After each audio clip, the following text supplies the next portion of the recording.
Hello, fellow Whovians. My name is Christian Basil. Welcome to another episode of The Legend of the Traveling TARDIS. And this episode, we're going to be reviewing the Juggernauts. Now, I know you probably have never heard of the Juggernauts. It is one of the, I guess for a better term, what would you say, Joey? It's a classic episode. It's a little bit older out there.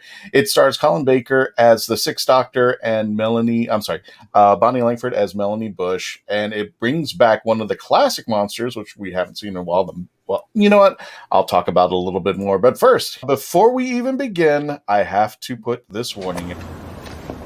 What? Spoilers. Oh. Fantastic.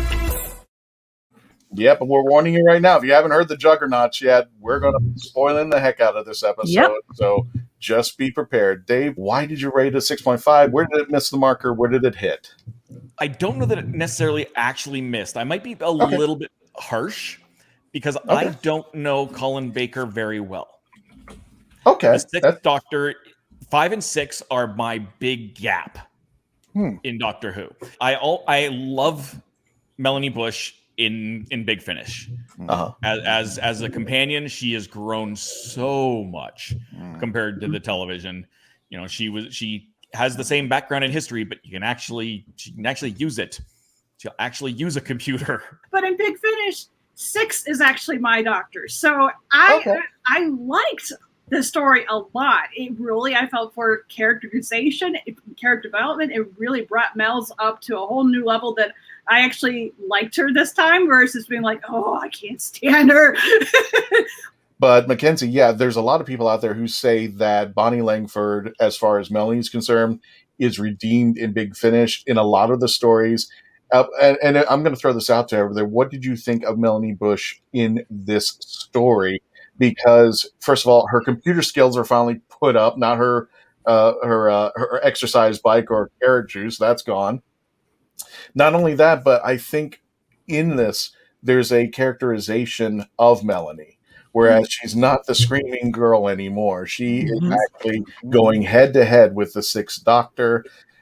Well, first I'm going to kind of tie this into what Mark Woda says. And he says, it brings Mel to the forefront and advances her character better than the show did, much like the Missing Adventures books do. And that's where I rated a little bit higher at a 7 because they made Mel somebody that I actually enjoyed. Yes. I love the fact that she was very much a realized, fleshed out, knew who she was character. In that at the very beginning, throws her on an escape pod. Again, remember guys, spoilers, remember the thing on the bottom here. Throw her on an escape pod, out she goes. And I'm sitting here going, oh God, what and I thought that the little AI inside the escape pod to tell people, okay, please fasten your safety belts. We are about to go on to our journey. It felt very like Disney-ish, like if you went into like some other type of automated kind of capsule and like, okay, well, we're going to be crash landing now in 10, 9. And I was just like, oh, crash landing. And I liked how even at the very end, she's yelling, Doctor! And it wasn't like a doctor help me, but she's like cursing his name, Doctor. What the heck you voiced me into? Yeah. But it was neat how then we kind of fast forward a little bit that she's been there for months and that we get to finally see that she's a freaking computer programmer. And she's knowledgeable in like, and they even bring up the fact that she knows, COBOL. She knows, which is hilarious because at one point here in 20, I think it was in 2020, actually, I think it was the last year, some computer programs, they needed to find people in different sectors that knew COBOL because they were, or COBOL, because they just didn't, it was, I can't remember the news story, but a dead language in a sense. Yeah. And that they had actually literally were looking for people who knew this dead language of programming. But it brings up the fact that she knows, BASIC. She knows, and that's all capital letters, by the way. She knows Fortran. She knows COBOL. So it's all this, now antiquated programming.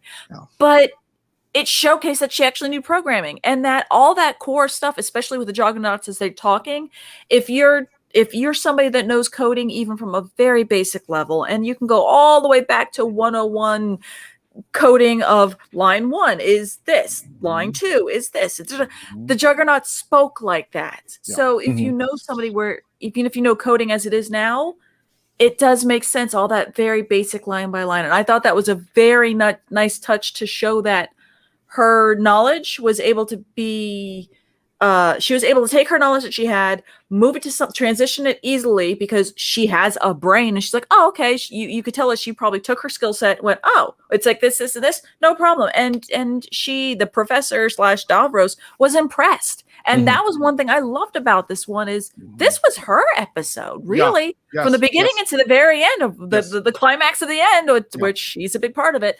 There was no screaming in the key of G. From her. No, he wasn't flailing around and screaming.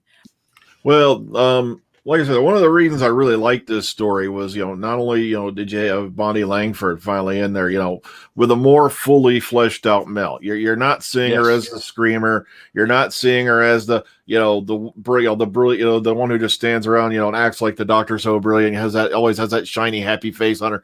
You're seeing her also in a more dramatic sense. You're getting a better sense of, hey, this, Mel can take care of herself if she has to. It's a more serious aspect of Mel. And that's what I liked about the story also. But like I said, I love Bonnie Langford in this one. Once again, as everyone said before, we actually get to see her use the skills that they said she had in the first place, being a computer programmer. Nothing, you never saw that on the TV show. No. It was either scream, run, or, Yeah.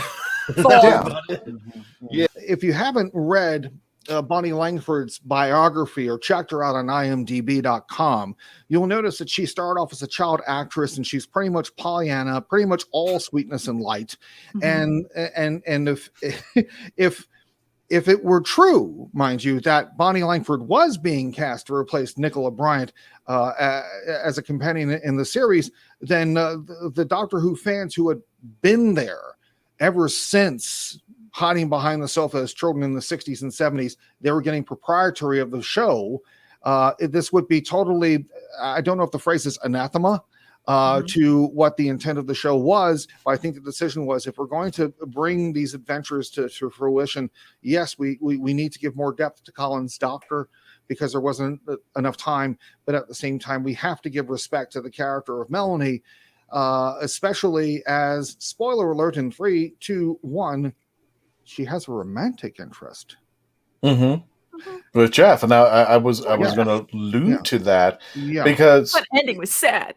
That ending was sad. It was. With the music box out there for him. Yeah, but kudos to Scott for fleshing this out and doing it in such a way where it stayed from the printed page to the word spoken, as it were, because I finally now consider Melanie as human, in spite of the fact that Bonnie Langford was cast, I wouldn't say as a stunt. This is not taking anything away from what she did before.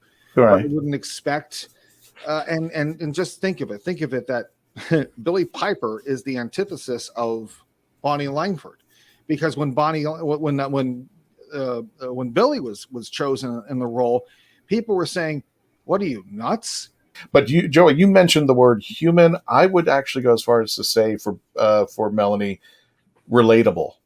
That we can actually get somebody we can relate to, as opposed to identify with. Yes. Exactly. Believable. Yes. Believable. Yeah.